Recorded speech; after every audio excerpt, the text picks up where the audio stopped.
Hi tech होती जा रही लाइफ में जो चीज हमारे पास आज सबसे कम है वो है टाइम। और इस टाइम फैक्टर में जिस चीज का सबसे ज्यादा लॉस हो रहा है वो है हमारी फूड हैबिट्स। लेकिन कहते हैं ना, हर प्रॉब्लम का सोल्यूशन निकल ही आता है और मार्केट में अवेलेबल फ्रोजन फूड्स ने कहीं न कहीं इस प्रॉब्लम को भी सॉल्व कर ही दिया है। फ्रेंच फ्राइज, आलू टिक्की, आलू पैटीज जैसे स्नैक्स हम सब बड़े ही चाव से खाते हैं। सुबह शाम का नाश्ता हो या लंच, इन फूड आइटम्स ने अपनी खास जगह बना ली है और ज्यादा कंजम्पशन होने से न सिर्फ फ्रेंच फ्राइज, आलू टिक्की, यहाँ तक कि फुल मील्स जैसे फूड्स का मैन्युफैक्चरिंग बिजनेस बहुत ही प्रॉफिटेबल बिजनेस बन चुका है। तो आइए जानते हैं कि ये बिजनेस कैसे किया जाता है, ये यूनिट रन कैसे करती है और एक एंटरप्रेन्योर कैसे इस बिजनेस में सक्सेसफुल हो सकता है। कभी आपने सोचा है कि आपके किचन में हर साल लगभग कितना खाना पकता होगा? वेल, ये तो हम मेजर नहीं कर सकते, लेकिन फ्रोजन फ्रूट का ये प्लांट साल में लगभग 35,000 टन सामग्री बनाता है। इन फूड आइटम्स को बनाने में मेन रॉ मटेरियल आलू होता है, साथ ही फ्लेवरिंग के लिए कुछ और सब्जियां जैसे गाजर, मटर, कॉर्न और मसालों का भी इस्तेमाल किया जाता है। जो हमारी स्पेशलिटी लाइन है, इसके अंदर हम लोग आलू टिक्की, बर्गर पैटी, वेजेस इस तरह के प्रोडक्ट बनाते हैं। पोटैटो की क्वालिटी के लिए सिंस हम कॉन्ट्रैक्ट फार्मिंग कराते हैं, तो ये प्रोसेसिंग वैरायटी जो आलू रहते हैं ये हेल्प करता है हमें एक बहुत ही अच्छा प्रोडक्ट बनाने के लिए। इसके अलावा कुछ स्केल पे हम अलग वेजिटेबल यूज करते हैं, जैसे कॉर्न हो गया, पीज हो गया, कैरेट हो गया, कुछ स्पाइसेस है जो हमारी स्पेशलिटी रेंज के प्रोडक्ट के लिए यूज होती है। क्योंकि ये प्लांट लार्ज लेवल पर प्रोडक्शन कर रहा है, ऐसे में ज्यादा रॉ मटेरियल की आवश्यकता होती है, जिसके लिए कॉन्ट्रैक्ट फार्मिंग कराई जाती है। इस तरह जरूरत के अनुसार साइज और अच्छी क्वालिटी का रॉ मटेरियल प्राप्त होता है।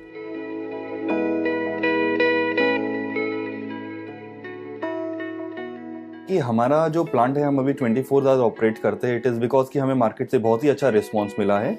अभी की हमारी जो कैपेसिटी है प्लांट की, हम साल में 35,000 टन आलू प्रोसेस करते हैं। लगभग अभी के समय में लगभग 50% हम एक्सपोर्ट कर रहे हैं और बाकी जो 50% है वो हमारी डोमेस्टिक इंडियन मार्केट के लिए है। इंडियन मार्केट के इसके अंदर होरेका वाले कस्टमर्स आ जाते हैं, बड़े होटल्स हो गए, रेस्टोरेंट्स हो गए।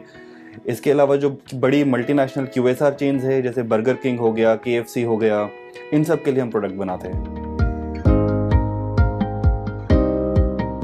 इस प्लांट में potato washing chain, peeling, trimmer,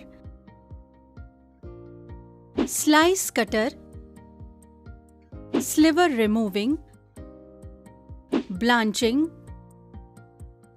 dewatering, drying, frying, weighing, pouch filling आदि मशीनों की आवश्यकता होती है। इन मशीनों के अतिरिक्त water treatment plant, refrigeration system, boiler आदि का भी उपयोग होता है और साथ ही साथ सफाई और हाइजीन का ध्यान रखते हुए इस बात को सुनिश्चित किया जाता है कि प्लांट में काम करने वाले वर्कर्स अपने हाथों को सैनिटाइज करके ही प्लांट के अंदर जाएं। जो इलेक्ट्रिसिटी है वो एक मेजर रोल प्ले करता है हमारे प्लांट में, बिकॉज हम एक फ्रोजन प्रोडक्ट बना रहे हैं तो इसको हमारे को -18 के टेम्परेचर पे रखना होता है, तो electricity a very major utility for us. इसके अलावा बहुत पानी यूज होता है इस तरह की प्रोसेसिंग में, तो एक वाटर ट्रीटमेंट प्लांट रिक्वायर्ड रहता है इस चीज़ के लिए।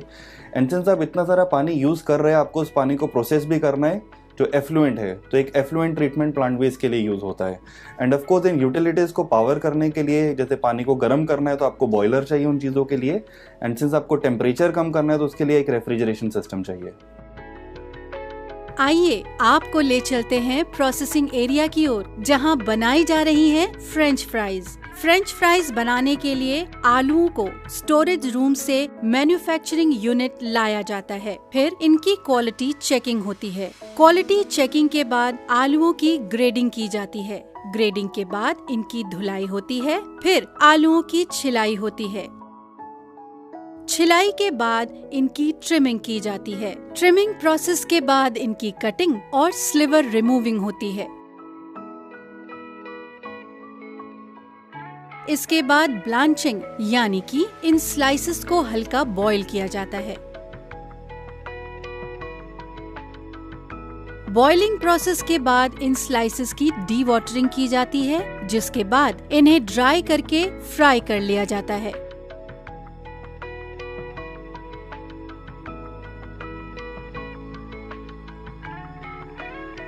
फ्राई होने के बाद ये स्लाइसेस फ्रेंच फ्राइज के रूप में रेडी हैं। अब इन्हें -18 डिग्री पर फ्रीज किया जाता है और जब फ्रेंच फ्राइज फ्रीज हो जाती हैं, तब इनका वेट करके इनकी पाउच पैकिंग कर दी जाती है।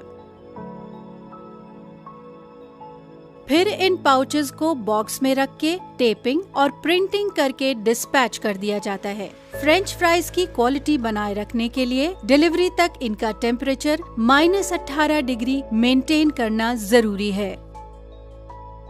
और यहाँ देखिए, तैयार हो रही है बर्गर में इस्तेमाल होने वाली आलू पैटीज, जिसमें रॉ मटेरियल जैसे गाजर, मटर, कॉर्न और आलू का पहले वजन किया जाता है। फिर इनकी मिक्सिंग और ग्राइंडिंग करके इन्हें पैटीज का आकार दिया जाता है। इसके बाद कॉर्नफ्लावर से इन पर कोटिंग करके इन्हें सेमी कुक करके फ्रीज कर दिया जाता है।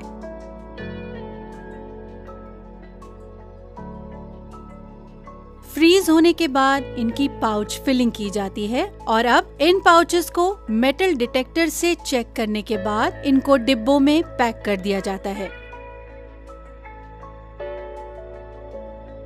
बात करें प्लांट की प्रोडक्टिविटी के बारे में, तो करीब 1 घंटे में 2.2 टन फ्रेंच फ्राइज बनकर तैयार हो जाती हैं और आलू पैटी करीब 1 घंटे में 800 किलोग्राम बनकर तैयार होती हैं।